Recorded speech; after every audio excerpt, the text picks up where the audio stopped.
Se a gente tem, então, o fenômeno paranormal, digamos assim, de contato com coisas sobrenaturais, qual é a perspectiva que melhor explica isso? Que mais se justifica dentro, né? Para mim, a explicação materialista absolutamente não faz sentido. Existe tanta evidência, tanto testemunho de experiência com o sobrenatural, que é a explicação de que esquizofrenia, é delírio coletivo, é tudo mentira, é tudo armado. Cara, eu não consigo acreditar que, sim, muitas coisas são armadas, são mentiras, dá pra averiguar com certeza. Mas algumas coisas, cara, de experiência de vida que eu tive, que o Spook teve, ou quem quer que seja, não dá pra dizer que tudo aquilo ali é uma armação, é mentira, é engano, é delírio, é surto, sabe? A maioria do cidadão comum tem uma história pra contar de alguma coisa completamente sobrenatural, sabe? Você até falou num vídeo seu, eu tava assistindo agora antes do podcast, que você acredita em possessão demoníaca também, né? Então, você também acredita no mundo espiritual, claro. Mas um mundo espiritual com uma visão diferente do que o Spook passa, de anjos e demônios, é isso? Enquanto o Spook, ele acredita, eu não sei como é que é a visão dele sobre anjos e demônios especificamente, ele dá a entender que Satanás não é uma figura pessoal, não é? Satanás como um indivíduo personificado. Pelo que eu entendi, ele não acredita, basicamente, nem do Deus que a gente acredita, basicamente ele acredita. Ele acredita que Jesus não fez milagre nenhum. Tanto é que isso foi um motivo de discussão, porque... Eu acho que ele não acredita na personificação nem de Jesus nem do diabo. Teve uma hora que foi engraçado pra caramba, por causa que ele foi lá e falou que Jesus não ressuscitava os mortos. Ele basicamente debocha das pessoas acreditarem nisso. Aí ele perguntou, você acredita nisso? Como se fosse ridículo. Eu falei assim, acredito. Sim. Aí eu falei assim, e ele falou também, por exemplo, que esses milagres só aconteciam antigamente, hoje não acontece mais, e não sei o que lá. Eu falei assim, mano, ele era Jesus, ele é o Deus na Terra. Tá ligado? O ponto de vista dele era assim, Jesus foi uma pessoa, foi um ser humano aqui na Terra como nós, ele ressuscitava mortos. Então se ele conseguia fazer isso, por que ninguém até hoje nunca fez isso de novo? Aí eu até falei, cara, mas você não acha que Jesus era uma pessoa, tipo, diferente, né? Ele não era que nem a gente, né? E ele falou que, né, na visão dele, não tem... É que na visão do espírita eu sei, tipo, igual eu falei, eu já fui espírita. Na visão dele, o que os espíritas acreditam? Não sei se você sabe, talvez você sabe, Iago. Eles acreditam que a Terra é o terceiro pior planeta do universo. Pra você ver, a viagem. Então, tipo assim, tem vários outros planetas, outros lugares mais evoluídos. E a Terra é o terceiro pior do universo. Então, o planeta nesse momento, por exemplo... Mas se é o terceiro pior, eles sabem quantos planetas tem. Não. Correto? Tem que saber, velho. Pra saber que é o terceiro pior, você tem que saber quantos tem por aí. Como é que sabe que é o terceiro? Não, exato. Quem que é o primeiro, quem que é o melhor? Eu não sou o Spook não, caralho. Vai perguntar pra ele. Eu só tô te falando que os caras acreditam. E que, assim, nesse período de 2020, 2021, por exemplo, agora, Chico Xavier tinha feito uma previsão de que se entrasse numa terceira guerra mundial ou não, alguma coisa assim, o mundo ia passar por uma limpeza gigante, não sei o quê. E aí, basicamente, quem não evoluiu nesse planeta, sabe, é uma viagem muito doida. E o que seria Jesus na visão dele? Estou entrando nesse assunto só para vocês entenderem. Jesus, gente, vocês podem estar rindo no chat aí, mas eu estou falando que os espíritas raiz acreditam, os kardecistas acreditam nisso, tá? Então, eu estou falando, tipo, na visão deles isso é muito sério. Então, o que seria Jesus? Jesus é alguém de um planeta, ou seja, não imagina o planeta Marte, entendeu? Uma outra morada, de um outro plano. Dimensão. Um outro plano. Seria basicamente um ser de níveis superiores que teve que se reduzir a um ser humano. Basicamente é isso que eles acreditam. Então ele teve que passar por um processo para equilibrar a energia dele, não sei o que lá, e conseguir nascer como humano e pregar tudo que eles acreditam aqui no nosso planeta. Entendeu? Então ele, por exemplo, não acredita que Jesus não ressuscitou morto, não andou em cima da água. E ele falou que isso tudo são relatos. Eu falei assim, cara, no mundo antigo tem relatos de coisas que aconteceu na Bíblia em várias civilizações diferentes, que não teve contato nenhum. E é o mesmo relato sempre, não sei o quê.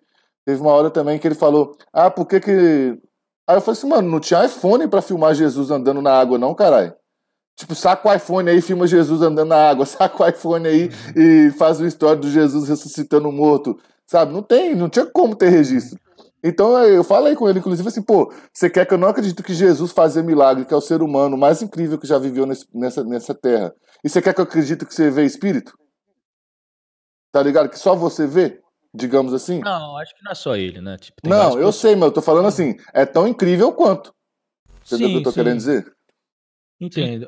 Eu não quero assim, eu não quero também ficar falando do Spook porque, cara, eu respeito ele, eu gosto dele, não quero que fique parecendo que a gente tá aqui se reunindo pra falar Não, eu só tô dele, porque eu acho que é da hora explicando, pra caramba. eu tô explicando pro Iago, porque o Iago não viu o podcast inteiro, eu tô só passando Sim, algumas das perguntas claro. que eu fiz, entendeu?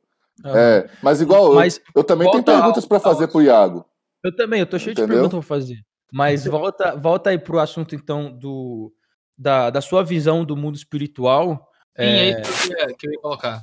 Uhum. Que a gente tem que saber qual é a melhor hipótese, digamos assim, que explica a experiência, né? Pode explicar tudo numa base completamente cientificista, reduzir todas as experiências a fenômenos do cérebro, ou o que seja, ou a causas variadas, e se dar satisfeito. Eu acho que isso não explica as várias e várias e várias experiências que nós temos por aí que não são explicáveis cientificamente, né? Eu vi coisas, já contei em vários lugares e tal, que pra mim não tinha explicação. Eu já vi possessão demoníaca do caba levantar quase que levitando, assim. Eu já ouvi falar muita coisa disso também na minha igreja. Meus amigos. A brincadeira que a gente faz é que eu só acredito em diabo que fala hebraico. Se o cara chega, tá endemoniado, e o demônio sai com um antidepressivo, então não era demônio, não, era um surto psicótico.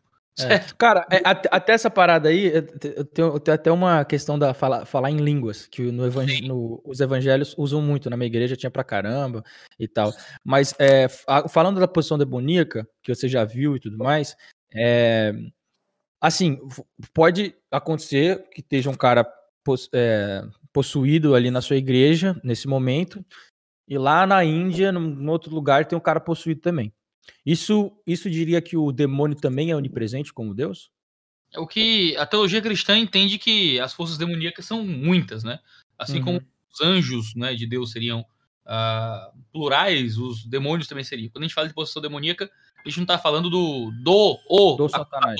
Satanás, né? A gente está falando de demônios, de forças difusas, que são autoconsciência, são personalidades, mas que estão aí fazendo mal e atormentando as pessoas e tudo mais. E como que... Eu estava dizendo que quando a gente fala desse tipo de experiência, sabe, eu mesmo já vi coisas... Eu sou um cara extremamente cético com relação a esse tipo de experiência. Eu já tive várias experiências na minha vida de ambientes espirituais, de gente alegando que teve possessão demoníaca, ou o que quer que seja. E, assim, muitas podem ter sido ou não. Agora, existem algumas experiências que dizem, não, isso aqui com certeza é uma coisa fora da realidade do mundo físico, assim. De pessoas verem, sabe, várias pessoas no mesmo ambiente verem por dias a mesma figura aparecendo e tal, e pessoas que nem sabiam disso chegar lá, e inclusive eu, e ver a mesma figura naquele ambiente.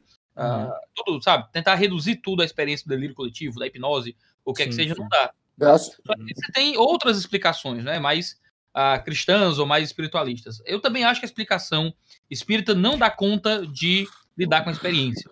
Quando você fala sobre os espíritos desencarnados, andando por aqui, obsessores e tal, e tudo isso ser baseado muitas vezes em personagens que não eram muito confiáveis, né? Você pensa em Allan Kardec, você pensa no Chico Xavier, e foi a discussão que foi feita aqui também, né? De que há muito relato de fraude, né? O Chico Xavier botava os caras lá de fantasminha. Você tem o próprio Spook assumindo que as experiências de mesas batendo, de copos que quebram, esse negócio todo, provavelmente também não eram verdadeiras com Allan Kardec, né? O Spook diz isso no programa com vocês. Né? Só que o que ele diz é que eles tinham que fazer isso para criar um cenário propício à crença, para que a pessoa possa então crer na doutrina verdadeira com base nisso e tal. Eu não acredito nisso, né? Eu não acredito nas testemunhas do espiritismo, não acredito nos textos de Allan Kardec, não acredito nos textos de Chico Xavier. Tem um relato engraçado, o Ícaro de Carvalho, um colega meu me contou isso ontem, quando a gente estava falando sobre espiritismo. O Ícaro, ele é ex-pai de santo, tinha um terreiro e tudo mais. Ele estava me contando que no começo do Chico Xavier aqui no Brasil, estava o Chico Xavier e o Padre Quevedo num programa chamado Pinga Fogo, né? E ele diz que estava lá com o Emanuel, né, que era um guia dele, e Emanuel sabia das coisas, ia guiar, responder, e o Padre Quevedo, muito educado, disse, eu posso falar com o Emanuel? Posso trocar uma palavra com ele? Porque o Emanuel era da alta cúpula romana e tal, não sei o quê. Aí o Chico Xavier, não, tudo bem, aí fez lá, aí estar com o Emanuel. Aí o O padre Quevedo começou a falar em latim com o Emmanuel. E, obviamente, o Chico Xavier não sabia nada de latim, não entendeu nada. Ele perguntou como alguém da alta cúpula romana pode não conseguir conversar em latim. Né? E o clima morreu ali. Em 3 dias, a Associação de Espíritas no Brasil já tinha uma resposta. De que não, na verdade, o guia, o espírito, ele está limitado à compreensão temporal. Sim, eles falam isso. Temporário e tal. Pode né? crer. Então, você tem... O que é que você tem? Você tem explicações de pessoas que não parecem confiáveis e que reduzem demais a experiência àquilo que volta a um tipo de ou naturalidade ou algo que não tem muita coerência umas coisas com as outras. Tem bons e maus, você tem percepções que são trocadas o tempo inteiro, são coisas que não me convencem. Eu me convenço muito mais pelo relato do Evangelho. E uma coisa que eu acho bacana também, que tem a ver com o que você falou, é que a lei da Bíblia, né, ou seja, digamos assim, as doutrinas lá que tem na Bíblia, elas nunca mudam. Agora, todas as outras coisas que a gente vê por aí tá sempre mudando, ou seja, a verdade não muda. Então, se tem uma coisa que toda hora tem que se adaptar para adequar à realidade, né? Pois é. Então, você pega um texto que tem, sei lá, mais de 2.000 anos, 3.000 anos, e ele continua sendo válido até hoje, sem alterar nada, pô, é completamente diferente, por exemplo, da área científica, que hoje fala que o átomo é não sei o quê, aí amanhã descobre a teoria das cordas, aí depois tem matéria escura, você tá entendendo? Esse processo de compreender a ciência tem sempre um ambiente de evolução, né? Constante tentativa de chegar mais próximo da verdade. Quando a gente tem fenômenos que não são observáveis de forma unicamente científica, mas que tem que ser analisados a partir de um pressuposto de fé, você tem que entender qual pressuposto de fé é mais confiável, não é? Porque no fim das contas não é mais um ato científico de pôr no laboratório e saber se um é melhor do que o outro. Já é entender qual pressuposto é melhor. O espiritismo tem mais coerência interna para analisar o fenômeno espiritual do que o cristianismo, não é? Eu vou argumentar com muita convicção de que não.